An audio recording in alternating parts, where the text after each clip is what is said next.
I mean that not in the monetary sense of a foundation, but the platform on which we stand and how we can go in the future. And I think that we owe them a debt of gratitude to make sure that it's another 100 years that we can go in existence. And can we give them another huge round of applause?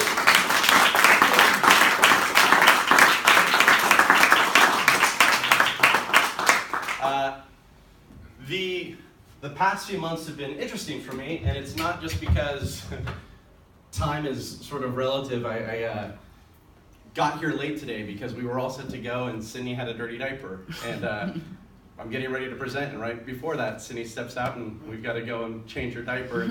It's been an interesting process for me in this journey of fatherhood and to make that a part of my life. And exhausting in that regard. I've spent a lot less time sleeping these days and a lot more time laid up at night and holding my daughter. And I don't want to distract her at night, and so I look at my phone and I read the news and I see what's happening in our world. And I go and I'm speaking at a conference in Texas this weekend, and they had to refund the money for most of their attendees because half of their attendees lost their schools or their homes in Harvey. And these are the teachers that are going to the schools, and the students that they're going to teach don't have a place to sleep right now, and they're in shelters still. And that's just in Texas, and we see what's going on in Florida, and we see the wildfires in California. And I get to go out and I get to speak at schools, and something I haven't really shared much is that the first speaking engagement I went on, sort of kicking off my year again, in July, I was speaking in Salinas, and I was stopped at a stoplight, and right next to me, next to my driver's side window, someone took out a gun and shot the car in front of me. And it hit me, and it made it tougher for me to sleep because I'm trying to go speak at a school, and the students where the city where these students are going to, that's what took place at an intersection in broad daylight. And I looked at the car next to me after the two cars sped away, and the driver just went. And I see this in our world, and I go and I stay up late with my daughter, and we just have a little apartment out there, and I can hear outside at 2 or 3 a.m. the homeless walking in front of our apartment, trying to go and find a place. And I go and I turn on my news feed, and last night it was Pitt Hopkins Awareness Day, and I have a friend of mine whose child is diagnosed with a super rare disease that less than 600 people worldwide are affected with it. And their daughter, they don't know if she'll ever get to walk or crawl. And this is our world. And I step up into this role of Kiwanis, and like, this is supposed to be the year where we go and we kids need Kiwanis and we do all these things. And it becomes easy, I think, in times like this to just sort of focus on the darkness, to focus on what's bad, to look at the turmoil that we have as people, the turmoil that we have as a group, the things that are lacking. And I get there sometimes. Those of you that have sat in me in meetings, you hear sort of that doubt that's seeping in because that darkness sometimes infects us. And I think of a quote from the movie Hellboy, where it says, in the absence of light, darkness prevails. In the absence of light, darkness prevails.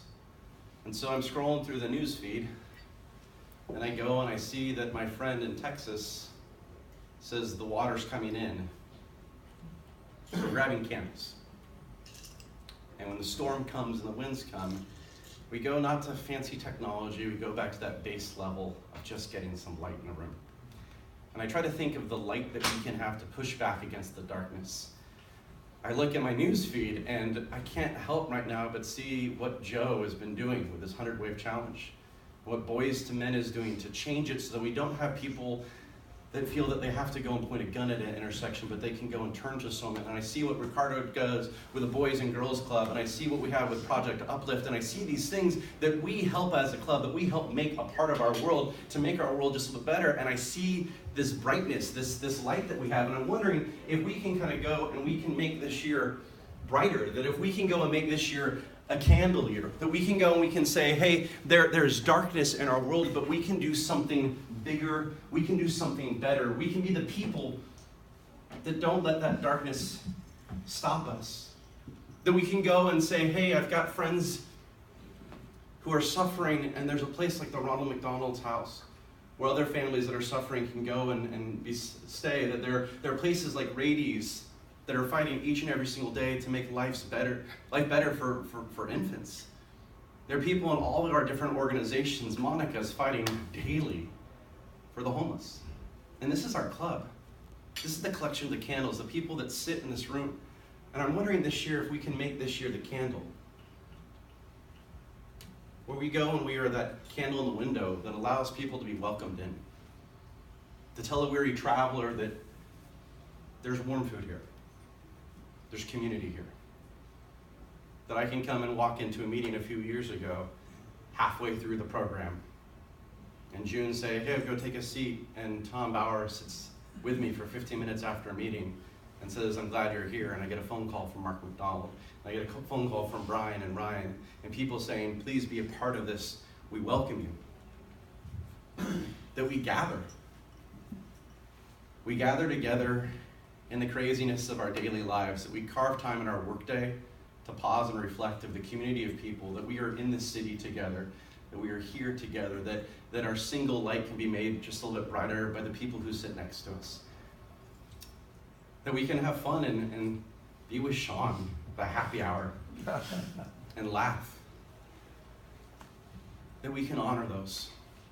Not only those that have come before us, not only the service of incredible people like Doug and Charlie who've spent decades serving this organization, not only people like Susie who's made the dinner committee a place to be, but also that we can honor those members of our community who have done great things and say, we want you to do more because we believe in you and we believe in your love.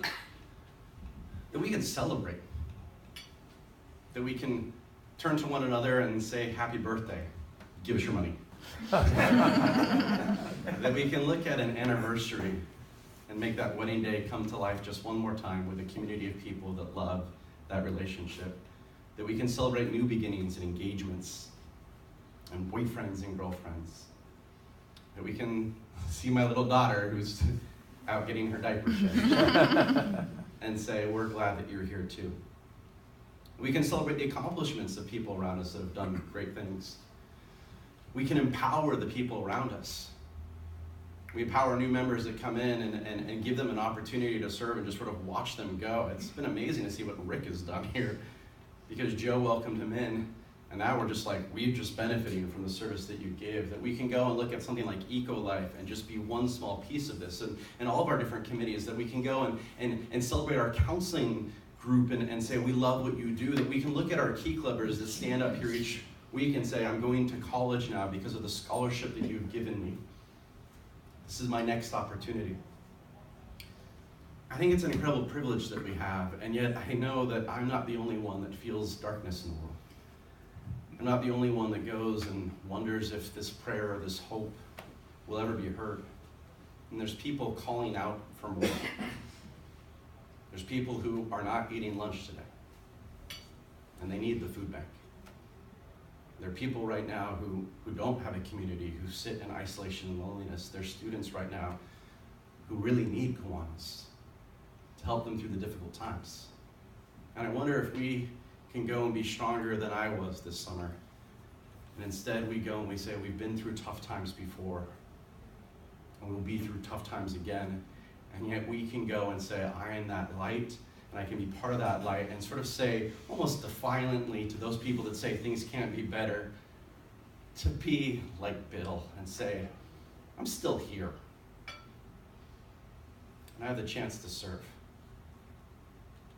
I hope that this year is a chance for us to shine and to be that light. To help with that, I've got two things. One of which on your table and bags, I have a small candle for each of you, and I hope that you place that somewhere in your office or your home. You can open them up. There's little small little candles for you.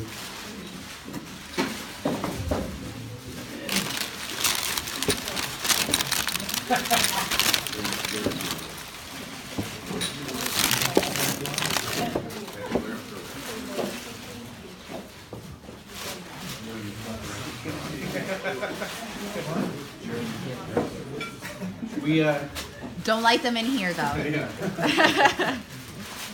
We shine, but I also recognize that this role of president isn't a position of power. It's a position of stewardship. That there's a flame that was lit long ago, And a flame is fragile, and it takes our care and it takes our ability to sort of stay there in the light to let it last. We've been privileged to have two incredible stewards this year, and so Norma and Karina have a little bit brighter candles that smell pretty.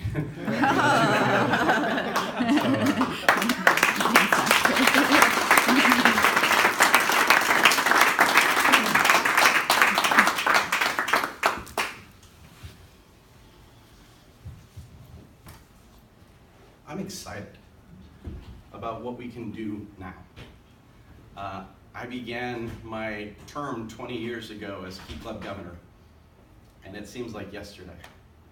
And I look at what has happened and some of also the abilities that we have now to communicate and to connect and the possibility that exists for this club. I hope that you two will shine bright for this city this year. It is a privilege to be a member of the Kiwanis Club of San Diego. It is an opportunity that we're presented with each day. It is our task. It's also our obligation. I hope this year that we shine brightly for those that need it most, that we shine brightly for one another, and that we shine brightly to bring more light in this world and a little bit more joy. We're done like really early. Good, because I want to take pictures of everyone. So I hope that before I hope that before we all head out, that maybe we just take a time to just sort of connect with one another a little bit more. The chance that we have to break bread or lava muffins is quite a gift. October 3rd, I believe, is our next meeting. We're back here. I hope that you gather here again. I hope that you invite a friend. I hope that we continue to make this club the best it possibly can be for a community that desperately needs it. Thank you. Great.